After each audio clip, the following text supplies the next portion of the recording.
no oferecimento de Gol Linhas Aéreas e Uberlândia Refrescos, engarrafadora e distribuidora dos produtos Coca-Cola, estamos iniciando mais um Power Mind, o videocast que vai potencializar a sua mente. Diretamente dos estúdios da TV Universitária da Universidade Federal de Uberlândia, com o apoio de Midiática Marketing, Plano Mestre e Cicobi Aracop, estamos começando essa edição com o William Costa Dias. William, prazer enorme recebê-lo aqui, e a minha colega Renata Dyer, do Departamento de Marketing da UFO.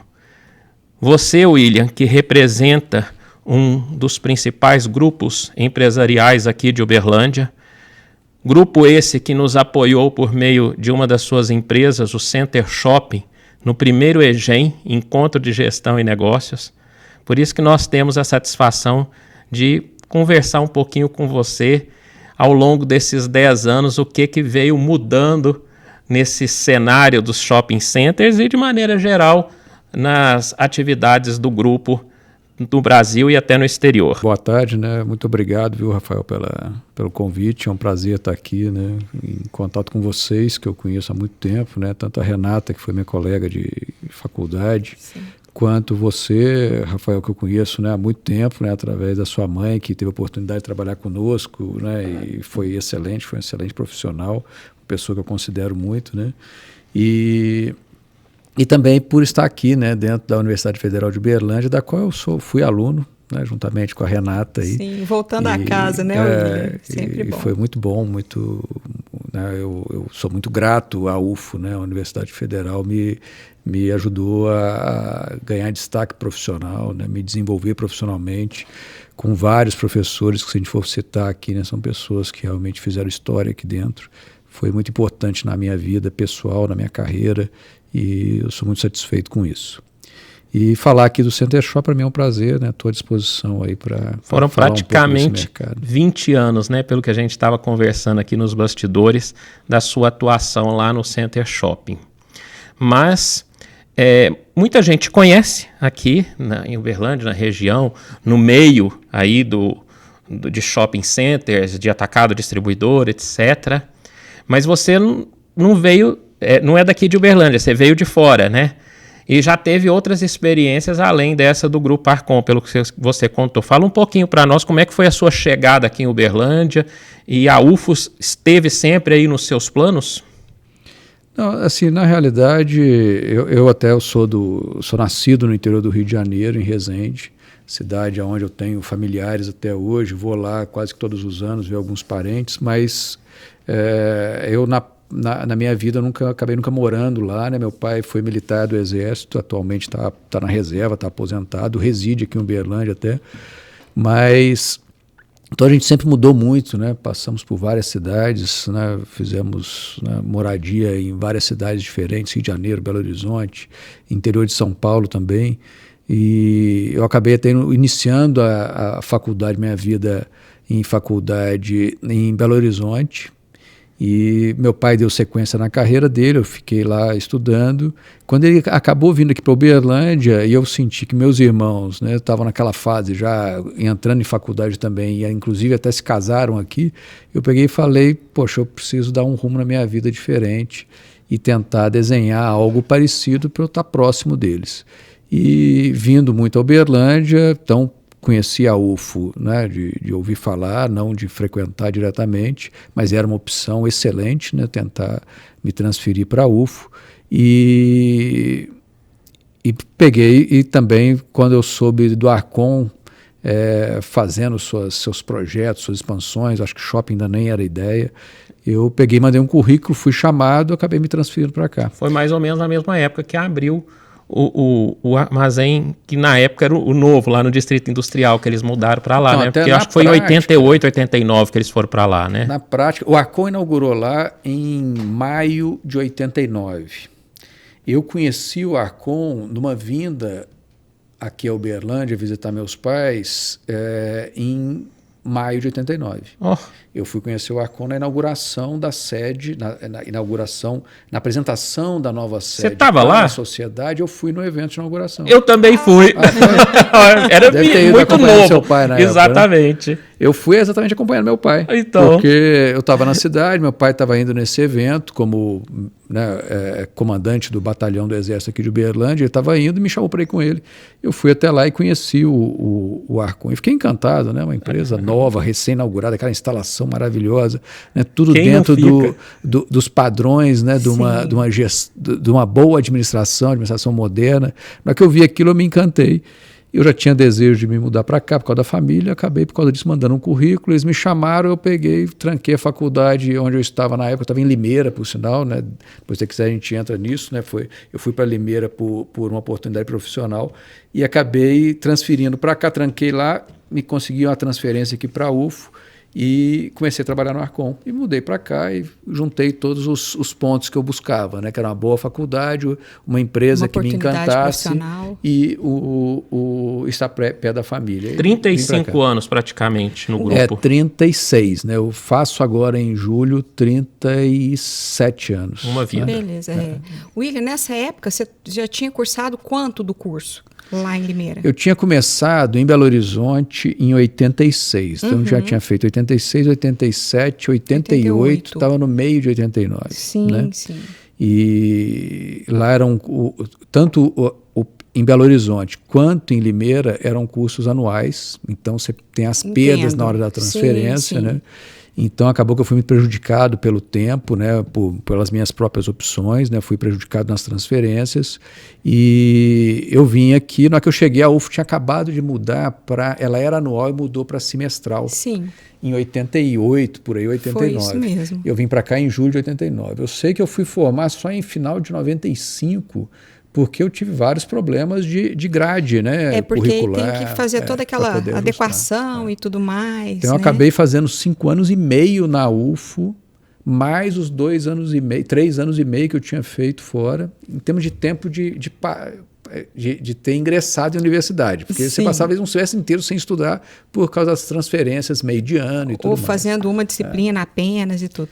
Então, mas, eu assim, me formei em dezembro de 95 aqui na UFO. Isso também dá uma certa... É interessante no sentido, né, que eu ia falar que dá uma certa riqueza, no sentido que você conheceu 3 universidades diferentes com currículos, porque eles podem ser até parecidos, sim. Mas têm diferenças importantes e tudo mais. Né, corpo docente, né, fora a questão do networking. Então, enriquece, de uma certa forma enriquece. No final das contas, apesar do tempo mais prolongado, né, como você falou, tem outras, existem pontos positivos, né, nesse sentido de que você já vai também adquirindo ali uma tarimba, né, e tendo contato com visões diferentes dentro da proposta do estudar gestão. Tem até umas questões, se for para a gente refletir sobre isso, né? Assim, primeiro, eu entendo que um curso com administração, você conseguir adequar, né, ele ser conjugado com o trabalho, né, você estudar e trabalhar, ele traz uma riqueza muito grande. É o ideal, né? Porque você vai estar dentro de uma empresa trabalhando e aprendendo aquilo no dia a dia. Né? Claro que exige um sacrifício maior, né? Você trabalhar de dia, estudar à noite, correr, pegar ônibus, né? Correr para fazer os horários e tal. Não é um processo fácil, né?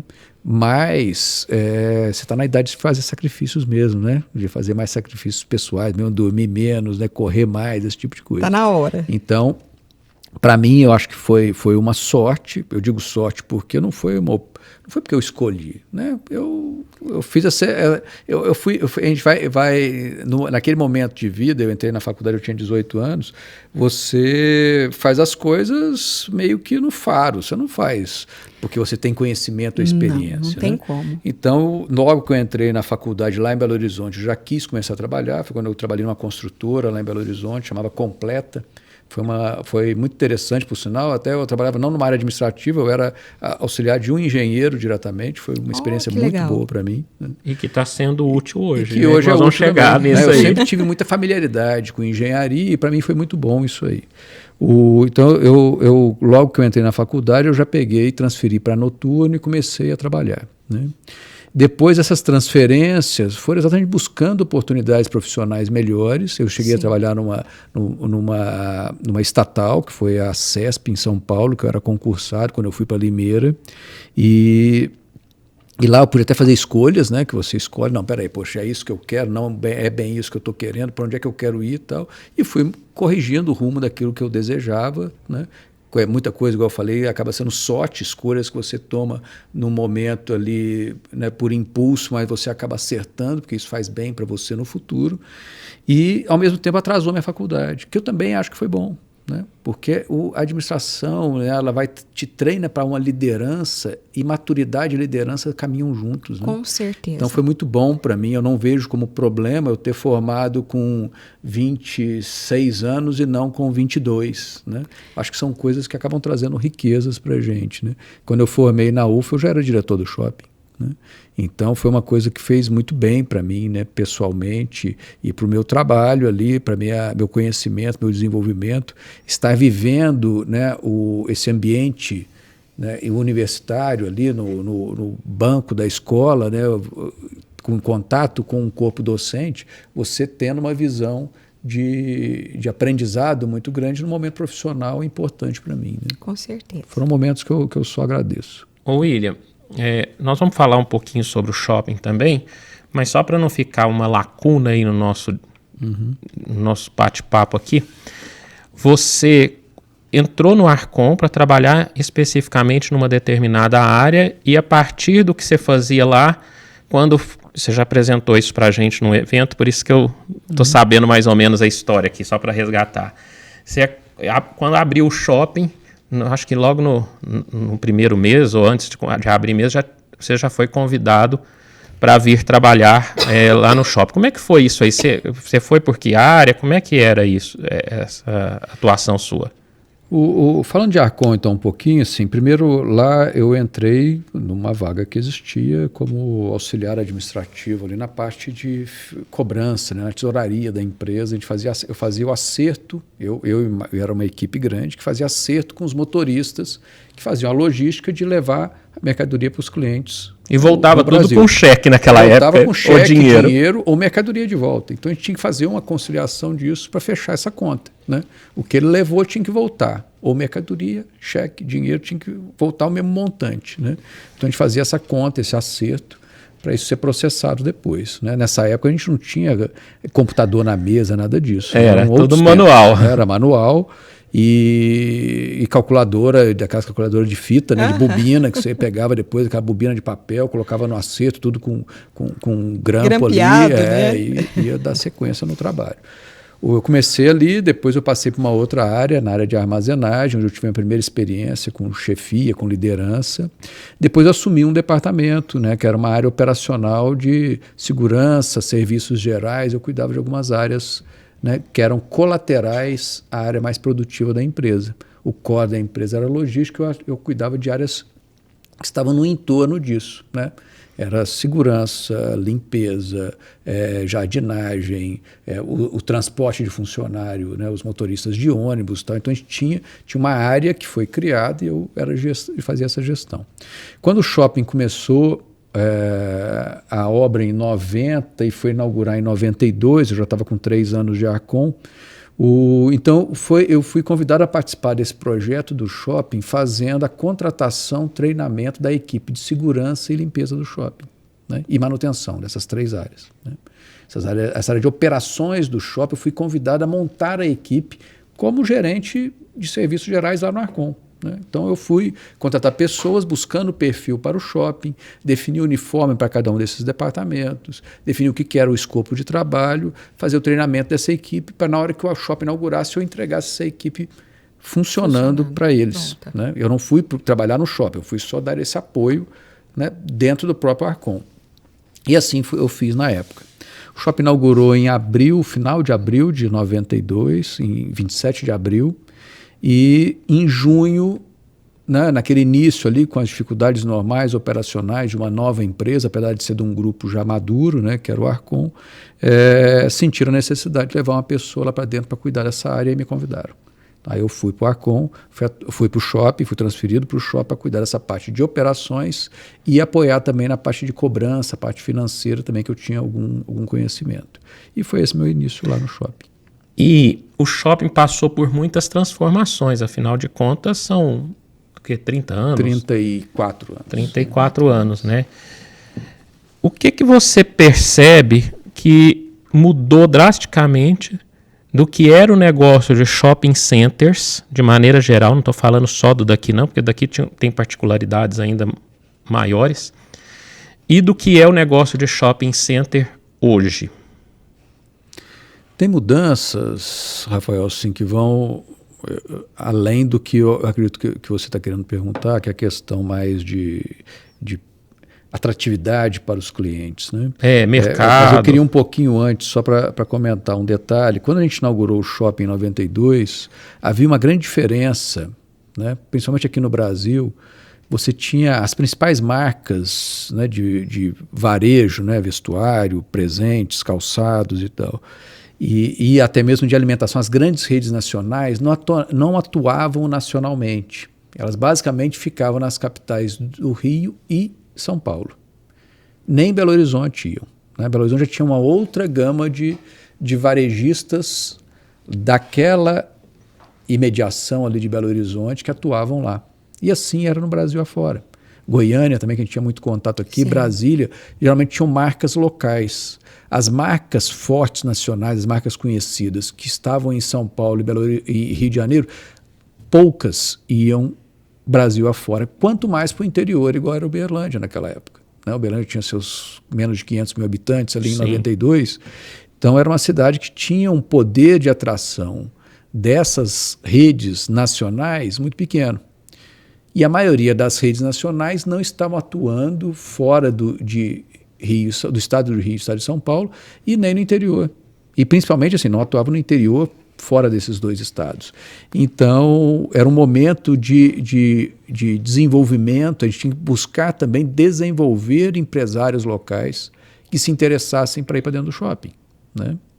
Então, foi todo um processo de desenvolvimento muito diferente do que é hoje, né? Hoje você fala, se a gente for olhar para o que tem dentro do Center Shopping aqui em Uberlândia e olhar o que tem nas capitais do país afora, é tudo muito parecido, né? Todas as marcas estão praticamente em todos os shoppings, tanto no interior, em cidades acima de 500 mil habitantes, quanto nas capitais. Isso, né? Que você está falando... Mas isso não acontecia em 92. Desculpa eu ter te interrompido, só para aproveitar o gancho. Nós estávamos discutindo em sala de aula isso semana passada, porque essa geração, igual o seu filho, muito novo, eles já encontraram o shopping mais ou menos do jeito que é. Mas nós vivemos esse momento. E aí tinha uma coisa de que quando você viajava para outra cidade, você queria ir conhecer os shoppings, porque você encontrava coisas que você não encontrava na sua região. E hoje os shoppings estão muito parecidos, principalmente porque, outra coisa que eu gostaria depois da gente abordar aqui, a gente teve uma concentração muito grande no setor, né? Muitos shoppings nas mãos de poucos grupos empresariais no Brasil. E obviamente que esses grupos negociam para a rede toda que está nas mãos dele.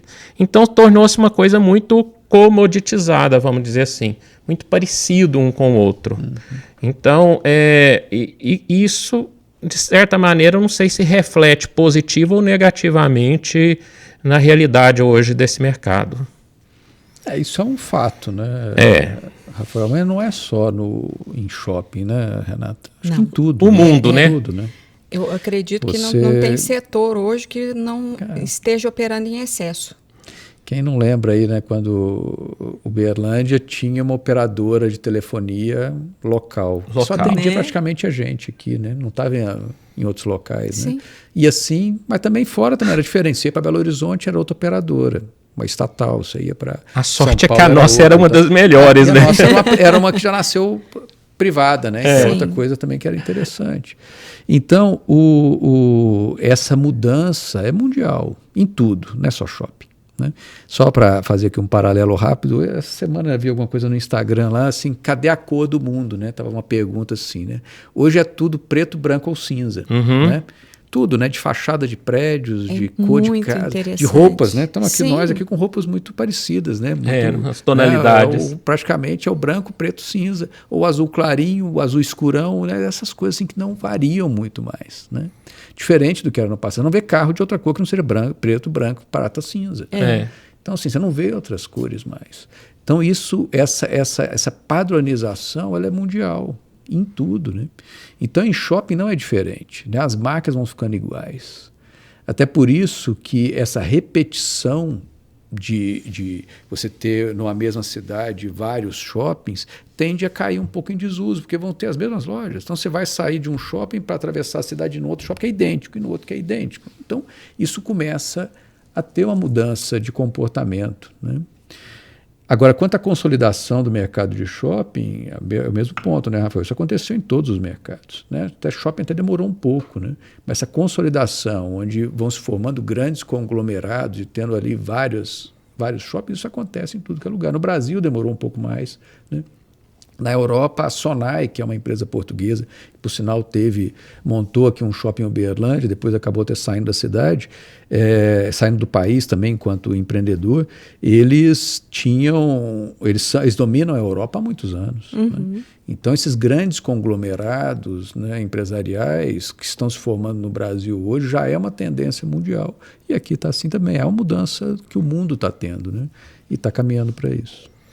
E nessa questão aí, eu te fiz essa provocação porque a gente vê essa alteração do comportamento do consumidor e também fruto dessa chegada aí do e-commerce nos últimos anos, né? Então, muita loja âncora, por exemplo, de shopping, como de eletroeletrônicos, etc., hoje as vendas migraram bastante para o e-commerce.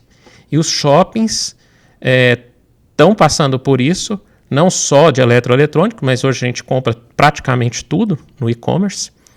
E as grandes redes, elas vendem com a loja física ou pelo comércio eletrônico.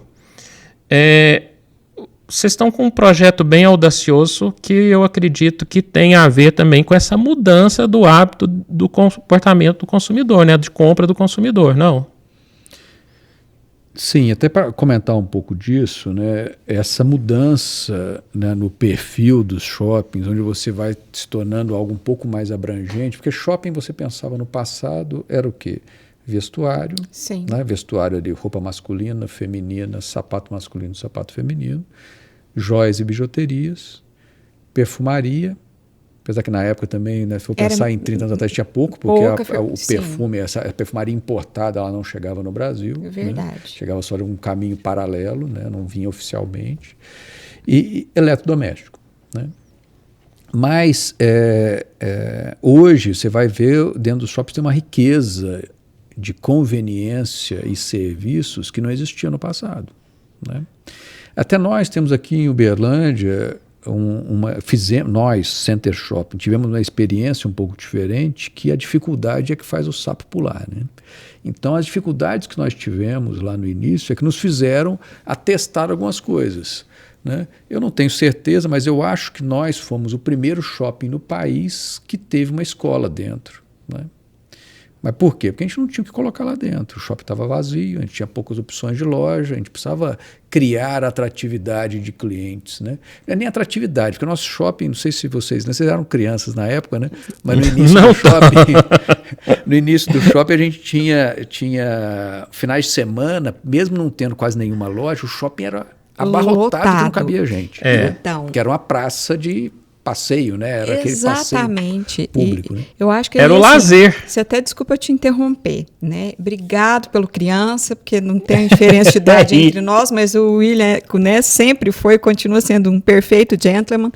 Mas assim, a coisa, né, até é que o Rafael mencionou dessas questões de particularidades da nossa região, né? Então é lógico. Uberlândia é um polo de atratividade regional, existem algumas questões, né, que com certeza nos diferenciam de outras regiões e de outros shoppings.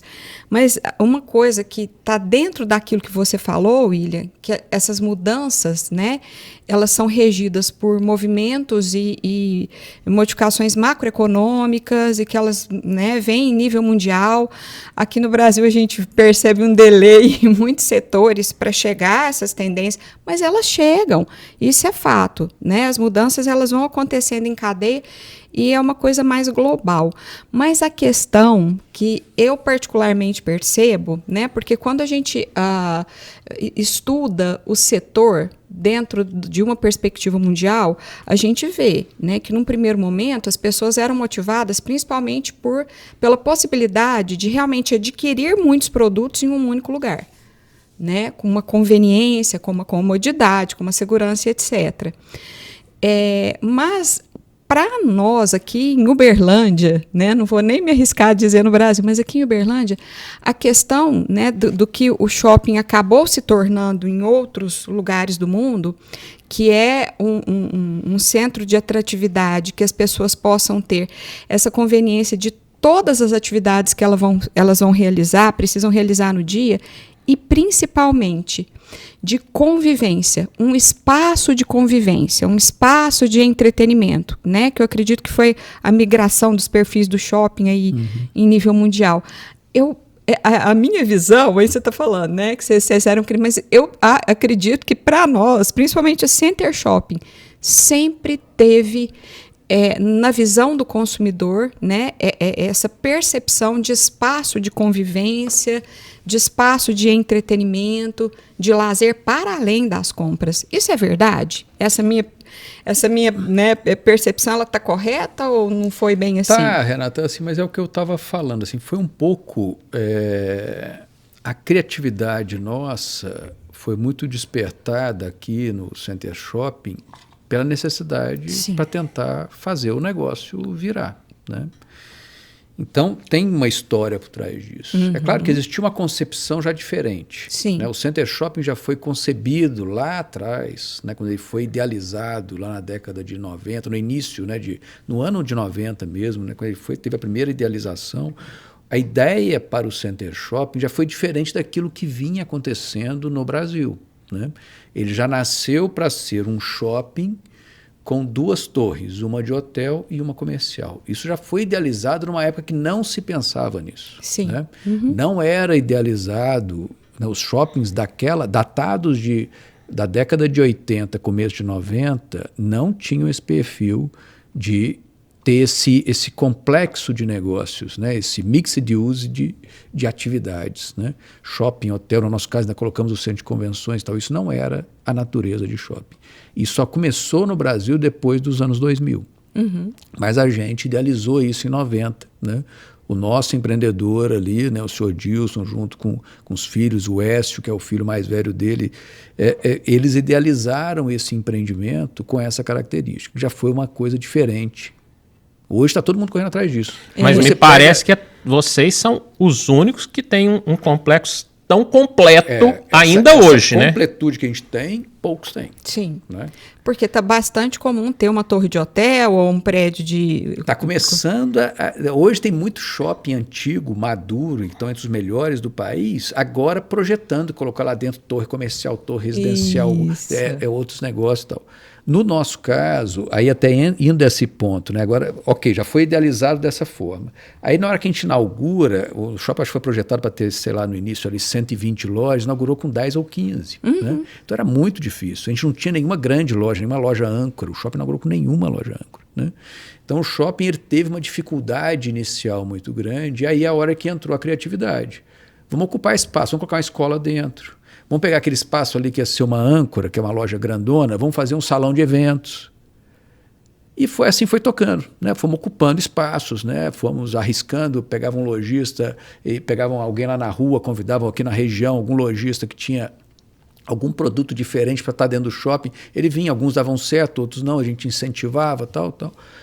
Mas, com o tempo... O shopping foi melhorando, acho que cerca de 3 anos depois o shopping estava 100% ocupado. Né? Aí vamos começar então a melhorar o shopping. E vamos crescer o shopping. Nesse caminho, até para chegar nessa questão, até no próprio centro de convenções, que é uma coisa que hoje pouquíssimos shoppings têm, e o shopping nosso não foi desenhado para ter um centro de convenções lá em 92, né? A gente só pensou isso na expansão que a gente inaugurou em 2000, né? Mas como a gente pegou alguns espaços e usou para eventos, isso foi muito bom para o shopping. Eu lembro que a Ciomara, né, sua mãe, Rafael, que foi a primeira gerente de marketing do shopping, eu lembro quando ela fez a exposição do Rodin. Poucas pessoas em Uberlândia sabiam quem era Rodin. Eu era uma delas. Né? Eu fui saber quem era o Rodin por causa da Ciomara, né? Trazendo cultura, fazendo um evento, fazendo uma exposição de Rodin dentro do shopping. E a gente pegou e usou um espaço de eventos que é onde hoje é aquele corredor ali do Madeiro. Certo, eu me lembro. Ali. Era para expansão futura aquilo ali. Então a gente fez ali a exposição do Rodin, acho que foi o primeiro evento feito dentro desse espaço, mas também nós fizemos ali feira do automóvel importado, lembra disso? Que tinha lá em São Paulo, a gente pegou e trouxe uma para cá. Tal. Então a gente ia fazendo Fazia convenções de vendas. Só que tínhamos casamento no shopping, nesses salões. Tal. Aí na hora que o shopping ficou todo completo, não tinha mais espaço para eventos, foi quando... Peraí, poxa, era um negócio bom de ter aqui dentro, a cidade tinha vocação para turismo de negócio, então vamos fazer um centro de convenções também.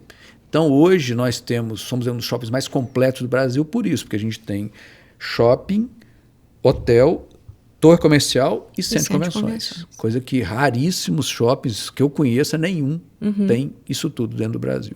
Né?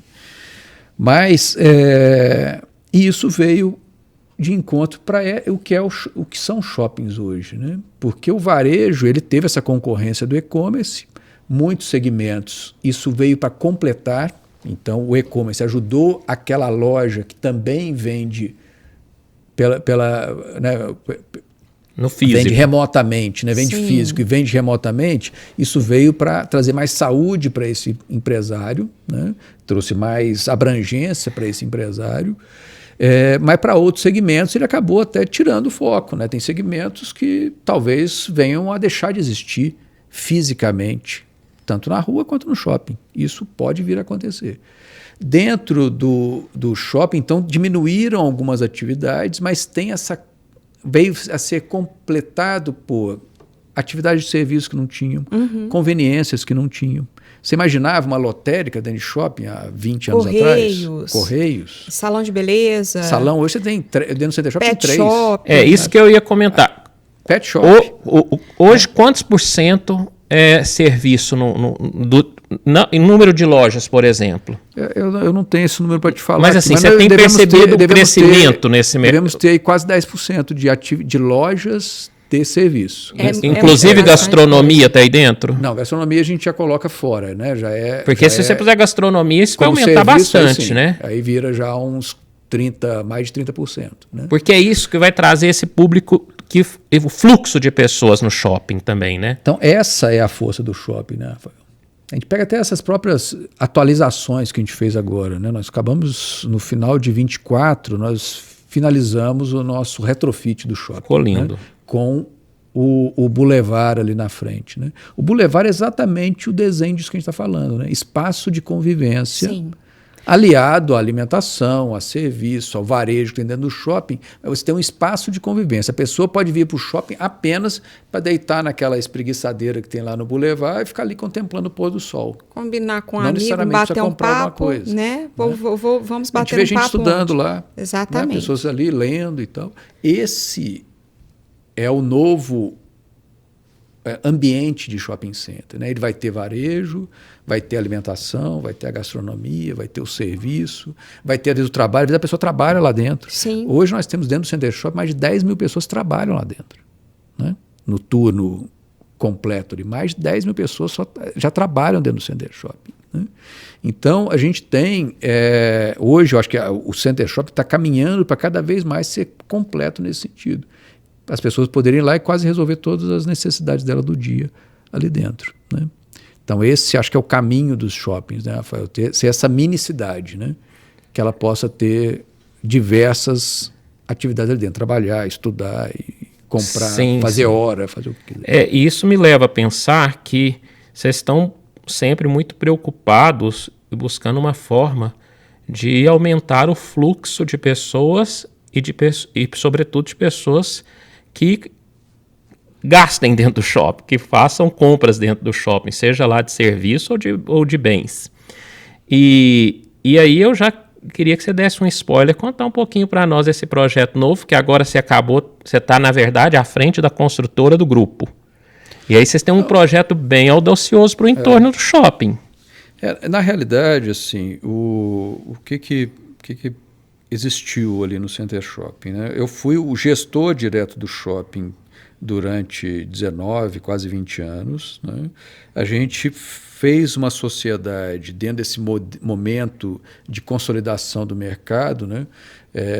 Tanto existe uma oportunidade de negócio muito bom, que é se associar, né? Vender uma parcela da sua empresa para uma grande empresa, né? Se associar a alguém grande, quanto também até questão até de segurança, né? Você, em alguns momentos que há muita consolidação no seu mercado, pode ficar perigoso você ficar sozinho.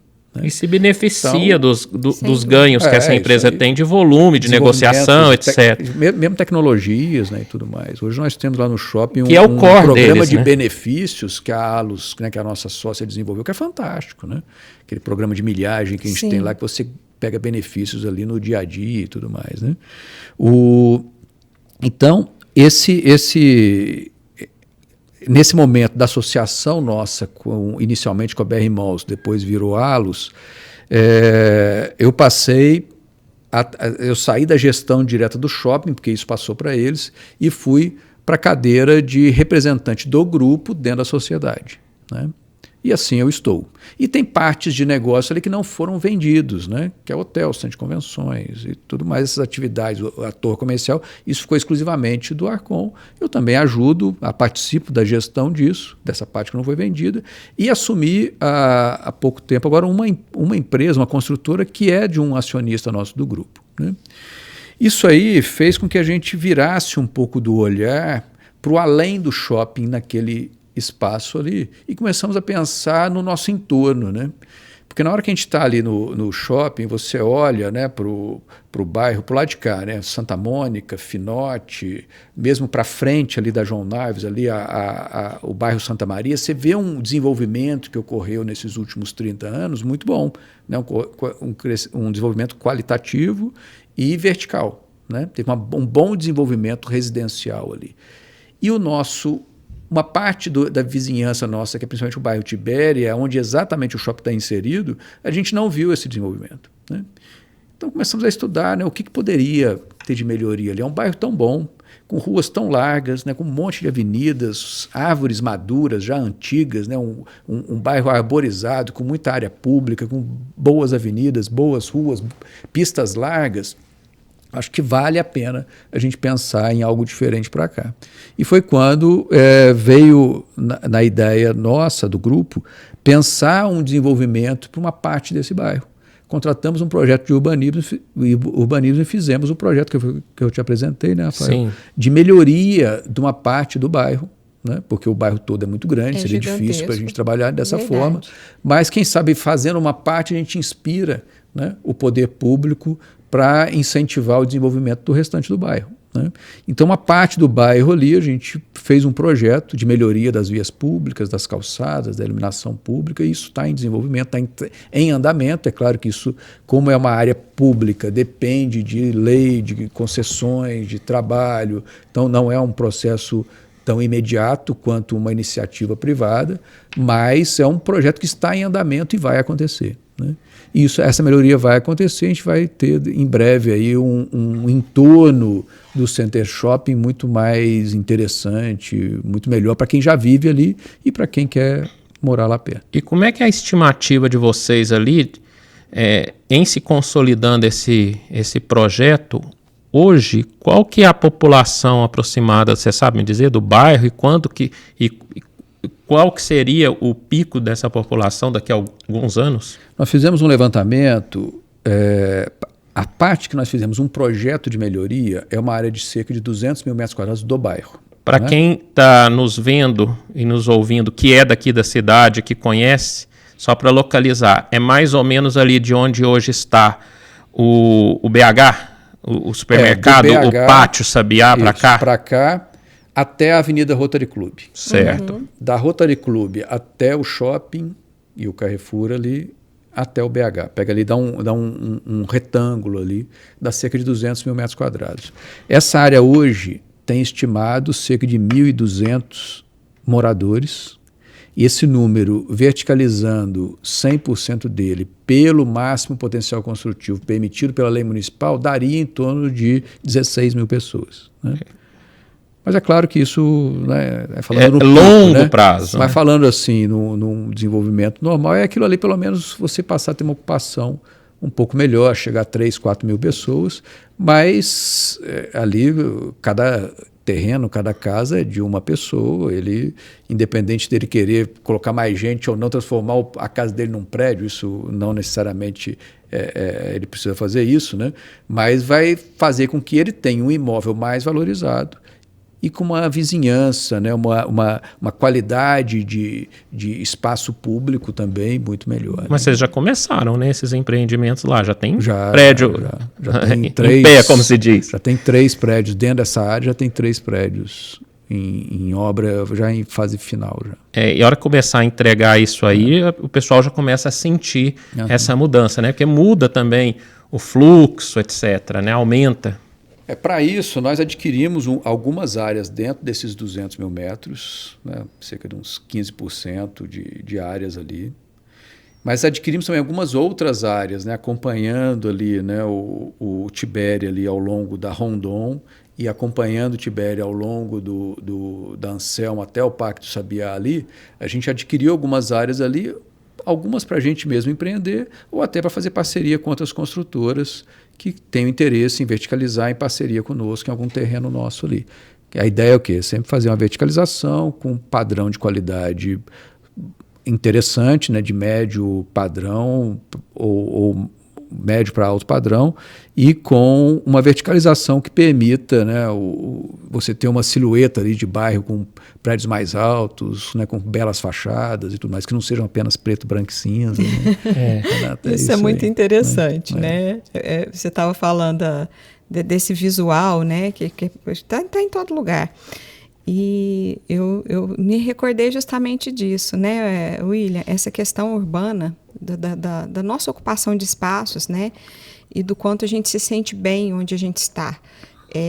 Isso é muito mais importante do que a gente possa imaginar. E gestão passa muito por aí, né? Passa pelo planejamento da vida da pessoa. Então, você vai oferecer uma conveniência, um lugar bacana, onde as pessoas possam ter ali uma gama de serviço, produto, etc.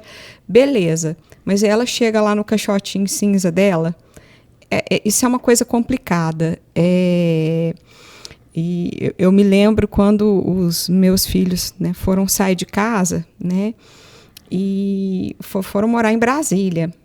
Imóvel em Brasília é uma coisa meio desafiadora, né? E eles foram sair de uma casa térrea, fora do padrão, né? Casa com planta, com janela, com telhado, né? Porque hoje existe o padrão caixotinho. É tudo cinza, é tudo telhado embutido, é tudo vidro blindex, é tudo, né? E assim, parece que é um monte de prédio comercial. Então eles saem de uma casa com um cachorro vira-lata caramelo, né? Com telhado, com planta, E aí eu falava, olha, escolhe um lugar que tenha janela. Escolhe um lugar que você consegue pelo menos ver o céu. Porque senão fica complicado de... E foi muito interessante porque, né, com todas as restrições que existem, então, no local que eles moram, né, o condomínio tem plantinha. É um prédio que tem uma plantinha e tem janela. E a janela dá para ver umas árvores ali e tudo mais. Então, é aquela coisa do você estar num lugar que você se sinta acolhido, né? E que tem essa boa estrutura, como você falou. Então, eu tenho condição de chegar na minha residência, me movimentar para o trabalho, para os outros locais com segurança, em ruas de bom acesso, bem pavimentadas, e tem, né, toda uma preocupação que precisa realmente ser pensada, né? E aí é o que você falou. Quando você organiza o bairro dessa forma e traz para ele uma estrutura, uma segurança, uma beleza, né? Se eu puder escolher, eu quero ir para esse tipo de lugar. Mas sabe, tem um negócio interessante, nós estamos da construtora que eu acompanho, nós entregamos um prédio agora, né? Não está dentro dessa faixa dos 200 mil metros, estamos com uma obra dentro dos 200 mil metros e estamos com mais 2 fora, né? Uma para o lado ali da Rondon e outra lá em frente ao Parque do Sabiá. E como o nosso plano, né, é além de construir, também melhorar o bairro, né? Então a gente chega, a primeira coisa que a gente faz é procurar os vizinhos, né? Apresentar como que é o trabalho, né, os cuidados que a gente tem, explicar que a gente lava a rua todas as semanas. Se sujar, a gente lava na hora, né? Mas, no mínimo, toda sexta-feira a gente lava as ruas, a rua da obra ali, para não deixar barro para final de semana, nada disso, né? A gente cuida desse detalhe, né? Claro que vai ter o incômodo, vai ter poeira, vai ter barulho, obra não tem como. Mas a gente mantém o tapume sempre alinhado, bonito, limpo e pintado. A gente repinta o tapume 3, 4 vezes ao longo da obra. A gente não deixa ele ficar detonado, queimado de sol, nada disso. A gente procura os vizinhos, a gente limpa a rua do quarteirão nosso, pinta o meio-fio, se for permitido, inclusive pintamos a fachada das casas que gostariam de ter suas fachadas repintadas, na cor que eles quiserem, não precisa ser na nossa cor, não, né? E é interessante que a gente faz isso sempre no início da obra, né? Depois, quando vai começar a obra, a gente leva um planinho de trabalho, entrega uma cesta de café da manhã, explica como é que vai ser e colocamos o engenheiro da obra em contato diretamente com o vizinho, caso ele tenha algum problema, pode procurar esse engenheiro. Aí eu pego, esses dias eu levei a minha equipe lá para olhar essa obra que a gente já entregou, que é o Cambará, que ele está ali na Avenida Suécia, ao lado de uma escola estadual que tem ali, que eu esqueci o nome. Então, na época a gente pintou a escola e tal. E o cuidado que a gente teve com a pracinha que tinha do lado, né, limpar, trocar o banco que estava quebrado, tal, tudo dentro da permissão com a prefeitura, tal. Esse cuidado que a gente teve, o quanto que depois o vizinho mantém o cuidado, quanto que hoje a aparência da rua é melhor do que era antes, porque na hora que cuidou, todo mundo meio que assim, né, gosta daquele resultado e passa a cuidar também, né? Deixa de ter uma depredação, deixa de ter uma sujeira na rua, uma pichação, né? Passa a ter um cuidado maior e a vizinhança de onde a gente tem entrado tem melhorado bastante, né? Porque as pessoas gostariam de ter um cuidado, de ver um cuidado melhor naquele ambiente público onde a casa dela está inserida, né? Então, na hora que a gente chega e ajuda a cuidar dessa coisa pública, é claro, dentro do que é permitido pela prefeitura, pela lei e tudo mais, eles ajudam a preservar depois. É interessante isso, né? Deixa de ter esse descuido. Eu nunca tinha ouvido ninguém falar sobre isso, a primeira vez. Eu achei interessante mesmo essa forma de se relacionar ali com o seu entorno. Você teve essa experiência lá no começo da carreira, com o construtor, e agora voltou para a construtora de novo. Você viu alguma coisa desse tipo lá ou em outro lugar? Ou isso foi uma coisa que vocês criaram, dessa aproximação com a vizinhança?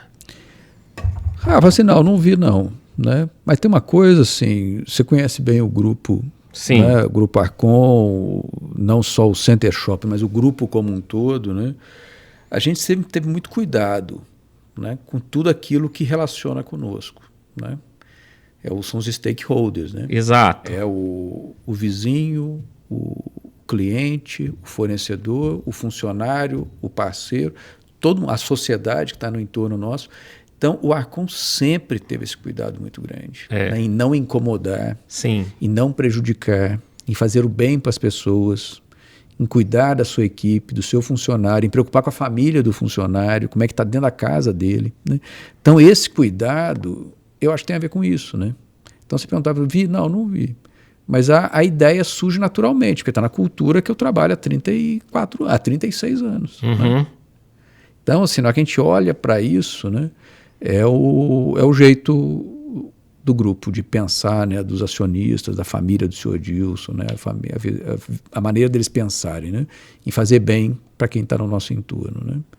E essa oportunidade nossa do bairro, é claro, né, a gente tem uma motivação de negócio, né, afinal nós somos uma empresa, né, Mas é uma grande oportunidade de melhorar os negócios fazendo bem para as pessoas que ali estão, né? Então a gente vai vendo essa vizinhança, porque a gente começa a ver que ali do nosso lado, as pessoas que estão ali, primeiro elas têm um carinho com o shopping, estar perto do shopping para eles é uma coisa importante, estar no bairro do shopping, e dentro do bairro, mesmo em locais mais distantes do shopping ali dentro do bairro, você percebe o quanto que as pessoas consideram o bairro e gostam de onde vivem, né? Sim. Quantas casas ali a gente procura, a pessoa fala, olha, daqui eu não saio de jeito nenhum. Eu falei, ok, então nós vamos fazer a senhora gostar ainda mais de onde a senhora está, né? E isso que a gente quer, né? Ver essa melhoria, né? A gente procura hoje a prefeitura para falar, olha, tem um local lá no bairro, lá naquele tal que está sujo, que está precisando ir lá tirar o mato, limpar a rua, fazer uma coleta de lixo, sabe? Então a gente tem ajudado a fazer uma melhoria no bairro nosso ali, né? Sendo uma empresa mais cidadã. Quando você apresentou para nós aqui na minha turma o projeto, eu gostei muito, fiquei muito encantado com o projeto. E aí eu tentei conectar os pontos aqui na nossa conversa com essa mudança que teve nos últimos anos no perfil de lojista do shopping e, consequentemente, aumentando o percentual de serviços que vai demandar um público maior, porque normalmente uma loja de serviço, ela não necessariamente ela é grande como uma outra loja tradicional, uma loja que venda móveis, por exemplo, uma loja âncora. Então são mais lojistas com lojas menores e você precisa ter um fluxo maior de pessoas ali dentro.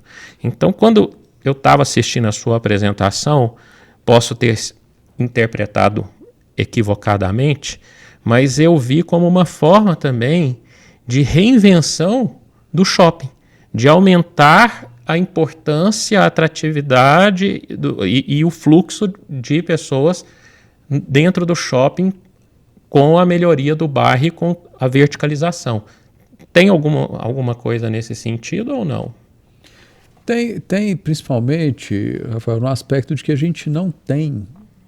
Nós somos um shopping de muito sucesso, somos um destaque nacional, né, em vários aspectos, né?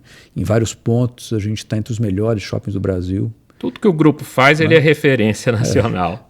Então, assim, tem um monte de coisas nossas ali que são destaque, né? Mas, se for parar para pensar, na hora que a gente olha para um outro ponto, assim, quantas pessoas vão a pé para o Center Shopping? São muito poucas, né? Sim. Concorda? Sim, então, sim. esse é o ponto. Por quê? Porque a gente não tem, né, uma vizinhança bem adensada. É isso que a gente quer estimular agora, né? E olhando para isso, a gente contratou um urbanista, um local junto com um de fora, para fazerem um trabalho de estudo disso. Foi a hora que uma coisa é clara, né? O bairro ele tem potencial, está do lado de um excelente shopping e todo entorno de shopping sempre se desenvolve muito. Aqui a gente tem uma oportunidade de melhoria. Essa oportunidade vai ser para nós trazer pessoas para morarem perto do shopping, adensar a nossa proximidade, né? Adensar a nossa vizinhança, já que o bairro permite uma verticalização, né? A lei municipal permite isso. Sim. Então vai ter ali um adensamento, é isso que nós queremos, mas trazendo qualidade para esse pessoal do entorno. Então a pessoa que está ali, se ela quiser pegar o imóvel dela e vender, é uma oportunidade, vai valer mais do que antes, né? E a outra oportunidade é ficar ali, porque a qualidade de vida dela vai melhorar. Ela vai ter mais segurança, vai estar num ambiente mais iluminado, mais bem cuidado. E é esse o projeto. Eu sou entusiasta desse projeto de vocês aí, porque a gente vai pensando na terceira idade, que está cada vez mais próxima, né? E, de fato, vai ser um complexo ali, uma facilidade de deslocamento, conveniência, né? Muito grande. A gente viu nos últimos tempos Uberlândia se desenvolver muito pelo lado da chamada Zona Sul, e aquilo que você falou, hoje os shoppings eles têm uma influência muito na região na qual eles estão inseridos. Então, lá para aquele lado tem um shopping, para cá tem outro, e cada um com o seu público. Mas eu sinto que esse projeto de vocês é transformar o bairro ali, modernizar o bairro, deixar com uma qualidade de vida no mesmo padrão, ou melhor até do que a gente vê lá na Zona Sul. Agora, tem uma grande vantagem ali, né, que lá não tem, Porque você está do lado da UFO. Sim. Então você tem uma das melhores universidades federais do país. Dá para a pessoa vir a pé se ela quiser. Né?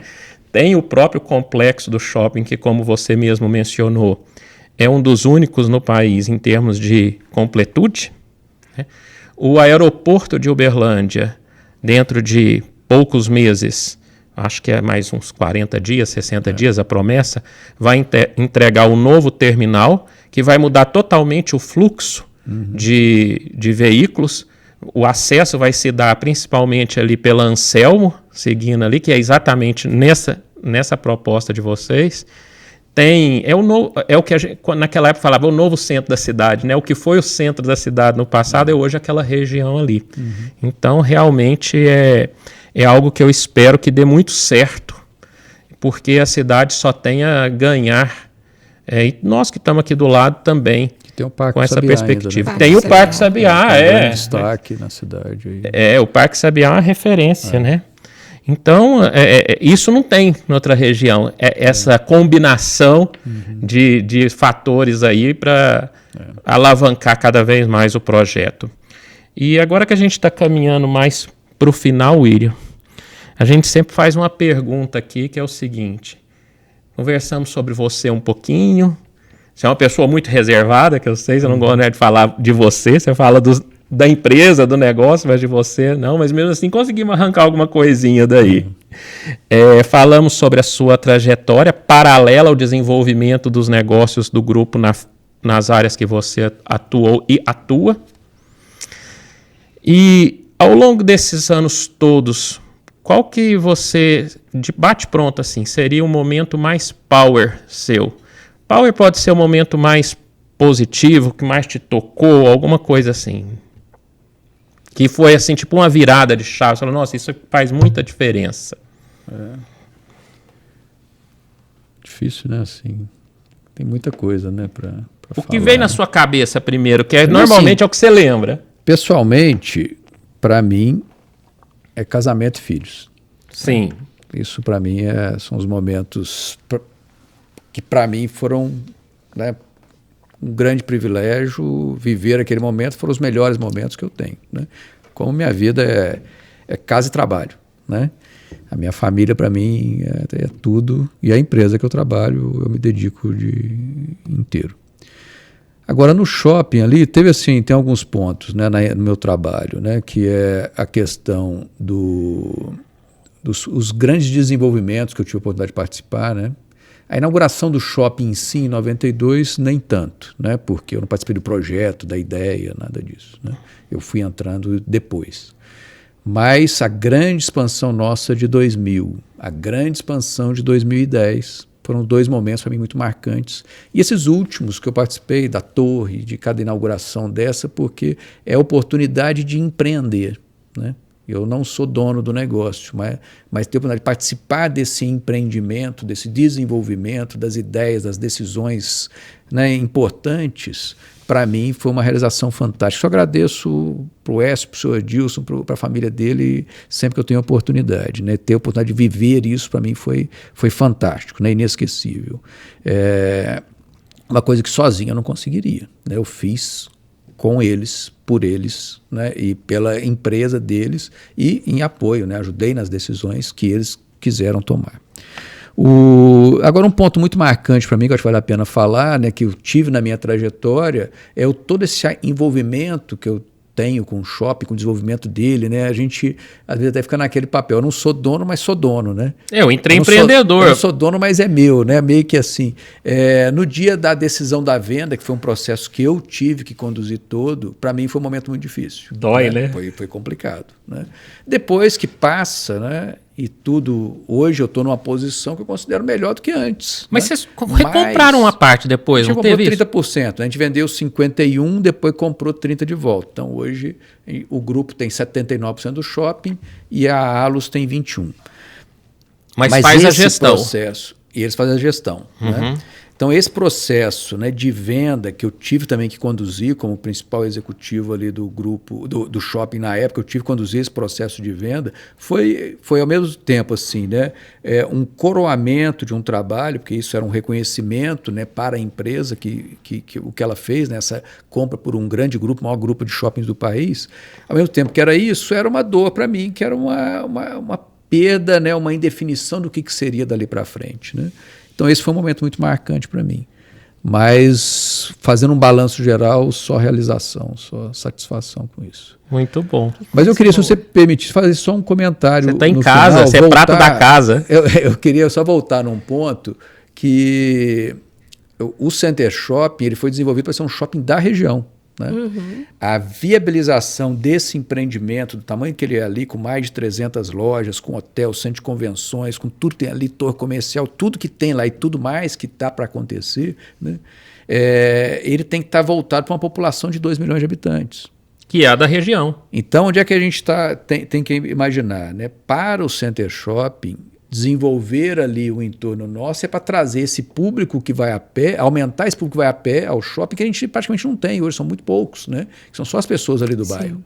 Né? São as 1.000 e poucas pessoas que eu falei que moram ali perto. Né? Esse número pode ir para 6 mil, 10 mil, 15 mil. Né? Mas o desenvolvimento da cidade e da região como um todo é muito importante para o Center Shopping. Né? O desenvolvimento da Zona Sul é importante para o Center Shopping. O desenvolvimento da Zona Leste, que é essa do aeroporto, né? Que é onde, por sinal, está o bairro Tibério, é muito importante para o Center Shopping. Né? Então, esses pontos são de interesse nosso, né? Que haja esse desenvolvimento, essa melhoria, a melhoria do aeroporto, a melhoria do Parque do Sabiá. Quem lembra do Parque do Sabiá há 15 anos atrás? E olha o que ele era na época e o que ele é hoje. Né? Então, esse desenvolvimento da cidade é muito importante para a gente. Né? E a gente vai brigar por cada fatia para continuar sendo o shopping da região. E um outro ponto que eu lembrei, Rafael, que a gente acabou não falando, né, que eu sempre falo, sempre que eu começo a apresentação sobre o shopping, eu sempre começo dele. Né? Aquele terreno que você falou aí da nova centralidade, aquele terreno do shopping, ele foi adquirido, né, eu contei isso, você está lembrando aí da história? Eu estou lembrando que tem um, acho que você vai partir de um ponto, mas tem um ponto anterior que eu acho que você não vai falar, mas que é uma história muito bonita. Eu vou nela, então. Né? Mas aquele terreno ali, ele foi comprado para ser o Arcon. Né? O Arcon era ali no bairro Brasil, na Floriano e Cesário Alvim, ali, né? Um quarteirão ali no bairro Brasil. Ali. E a empresa crescendo, ali era um local complicado para entrar caminhão, sair caminhão, tal, caminhões de fornecedor vindo entregar. Então, eles compraram, na época, esse terreno do shopping por causa das avenidas que ligavam com as rodovias. Sim. Né? Foi por esse o motivo. Né? E tem uma particularidade, esse terreno, que é o que eu vou comentar, esse terreno em... 50, mais ou menos, lá, né? Na 1950, década de 60, por aí. O senhor Dilson, adolescente, né, seus 12, 13 anos, sempre foi o virador, né, ele já vendeu laranja no Juca Ribeiro, sempre foi uma pessoa batalhadora demais, né, uma pessoa que não teve, não tem o que tem com base em regalias ele que construiu. Ele é o self-made man. Exatamente. Americano, ele é a referência nossa. Ele fez tudo que ele tem hoje, né? O senhor Dilson, naquele terreno, que terreno era fora da cidade, a cidade estava acima da Rondon, né? Aquilo era um brejo. Ali era uma chácara. Ele pegava esterco ali, o dono da chácara deixava ele pegar esterco para vender na cidade. E olha como é que o mundo dá a volta, né? E hoje, depois ele adquiriu aquele terreno para fazer o Arcon, acabou que hoje tem um dos principais shoppings do país, né? Então ali foi comprado para isso, mas antes do Arcon fazer o projeto para ali construir o shopping, construir o Arcon, o Écio, que é o filho mais velho do seu Dilson, participava da CIUB, da Associação Comercial, na diretoria lá, e foi o prefeito na época, Virgílio Galassi, com o novo plano diretor da cidade, que foi desenvolvida pelo Jaime Lerner. Na época. Me lembro. Então, o Jaime Lerner foi lá na CIUB apresentar o novo plano diretor da cidade e mostrou que todo o projeto dele estava baseado, né, na Uberlândia do futuro, em que Uberlândia teria uma nova centralidade, que era o encontro das avenidas Rondon e João Naves, e o principal vetor de crescimento era nessa região aqui, para onde desenvolveu o Santa Mônica.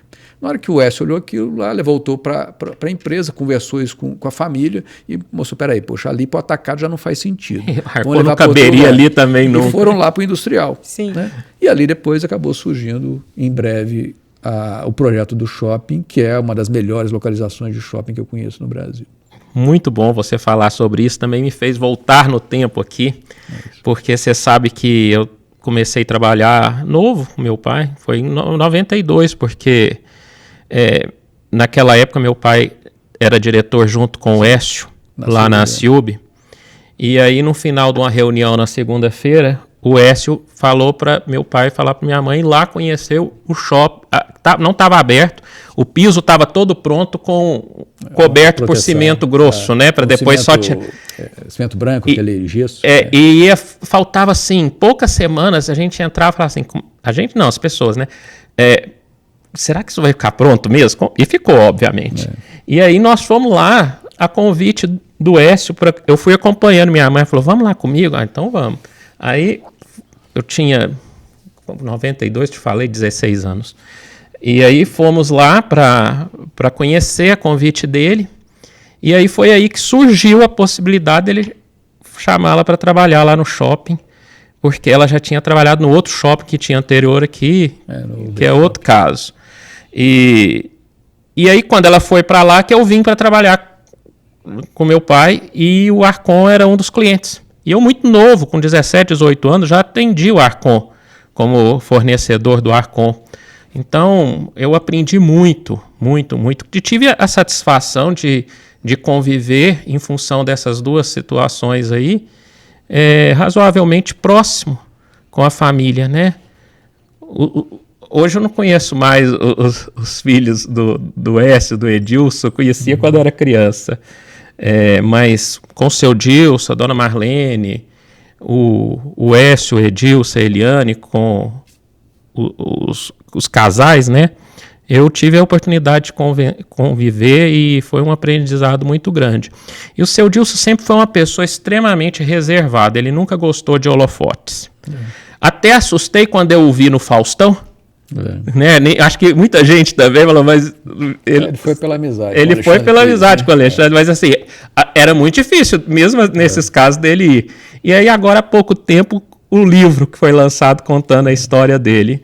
Então eu estou falando isso para dizer, leva o nosso recado lá para eles, que nós estamos aqui de portas abertas. Se eles nos derem o prazer de um dia vir conversar conosco também, nós vamos ficar extremamente honrados. Porque acho que deixar registrada essa história do seu Dilson como empreendedor é um legado muito grande e ter isso aqui nos anais da universidade vai ser muito bom.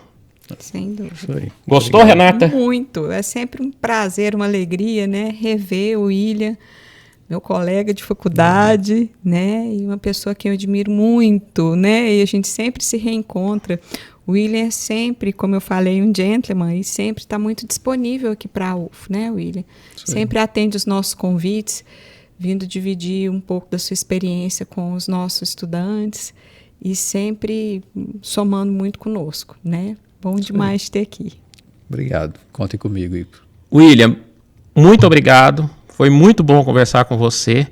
Estamos sempre de portas abertas. Renata, obrigado por estar aqui conosco mais uma vez. E obrigado você que nos acompanha. O Power Mind é feito para você. Nós queremos agradecer o apoio que nós temos da Gol Linhas Aéreas, da Uberlândia Refrescos, engarrafador aqui dos produtos Coca-Cola, no Triângulo Mineiro, da Midiática Marketing, Plano Mestre e Cicobi Aracop. Espero você no próximo episódio do Power Mind.